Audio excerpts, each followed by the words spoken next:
Hi, I'm Jordan Ansell. I'm the writer and director of the short film Good Guys with Guns. Good Guys with Guns is about what happens when too many good guys with guns try to stop an armed robbery but don't know who the other good guys are.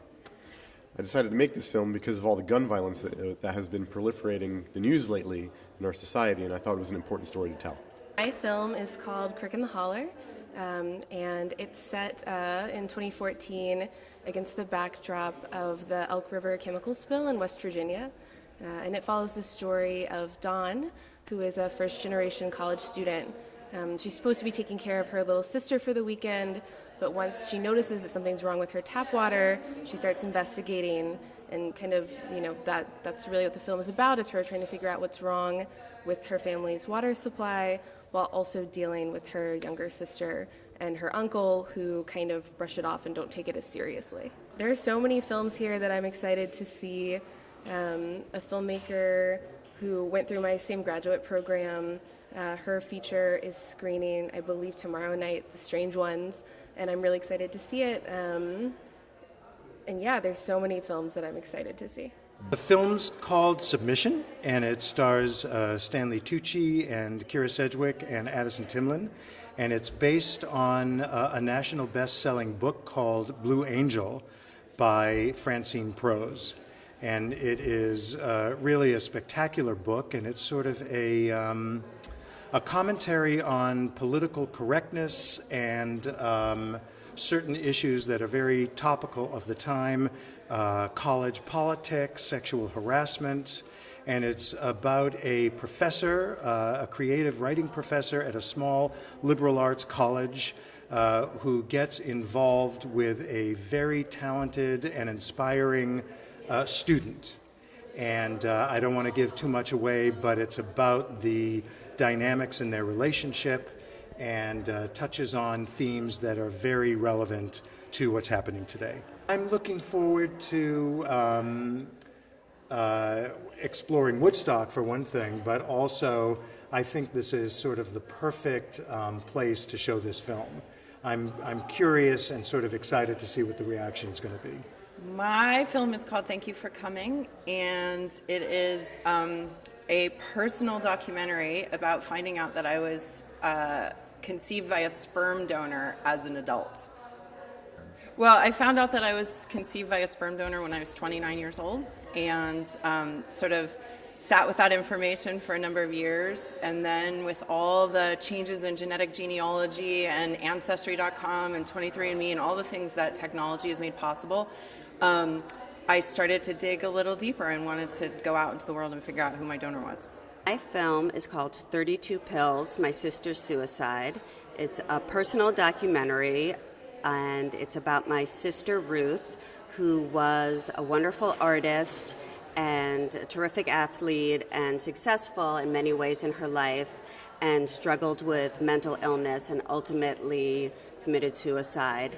And it's about my trying to come to terms with what happened and put together the pieces of her life and deal with my grief.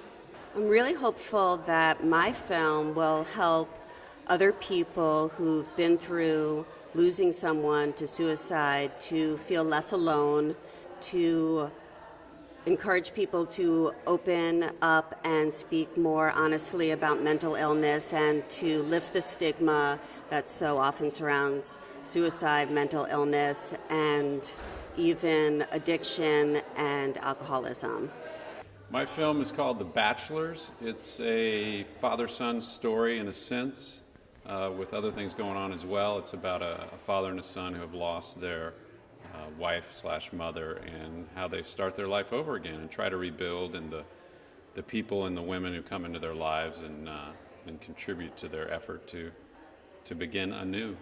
My documentary, Mary Jane's The Women of Weed, is having its East Coast premiere at the Woodstock Film Festival, and we couldn't be more thrilled.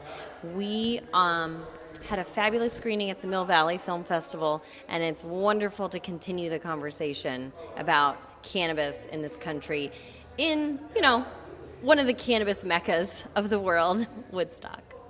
The film is about women leading the cannabis industry, but it's actually about so much more than that. It brings in issues of social justice, the criminal or the prison industrial complex, big pharma, environmental sustainability, entrepreneurialism, and ultimately it's a conversation about corporate responsibility and how cannabis as a new industry is forcing us to look at the ways we do business in other industries. My film is Becks. It's a feature narrative film starring Lena Hall. I co-wrote it and co-directed it with Dan Powell.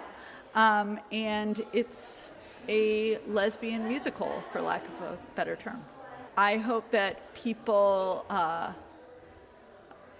really connect to the story of the film. I hope they connect to the characters and the journey of what our protagonist is going through, and just relate to her general struggle at being a human, because that can be hard. Being independent means that you have a voice, and you have to make your voice matter. Being independent is something that is so crucial for us as artists to have and to hold, because we get to tell our own stories, we get to be individuals, we get to share our hearts and our love with others and an audience. And so that is something that I am fiercely proud of, being independent. Means doing what we want to do. We work in the doc space, and so for us it's, bringing attention to important issues, important socio-political issues. It's kind of great because you can be your own boss, you can make the work that you want to make without, someone coming in and saying that it has to be something else. It's also hard because you're doing it mostly on your own unless you get funding somehow. Yeah, that's true. Yeah. But I think if that's the cost of it, it's worth it. Yeah. To get to make the kind of work that you intend to make is definitely worth it. Yeah.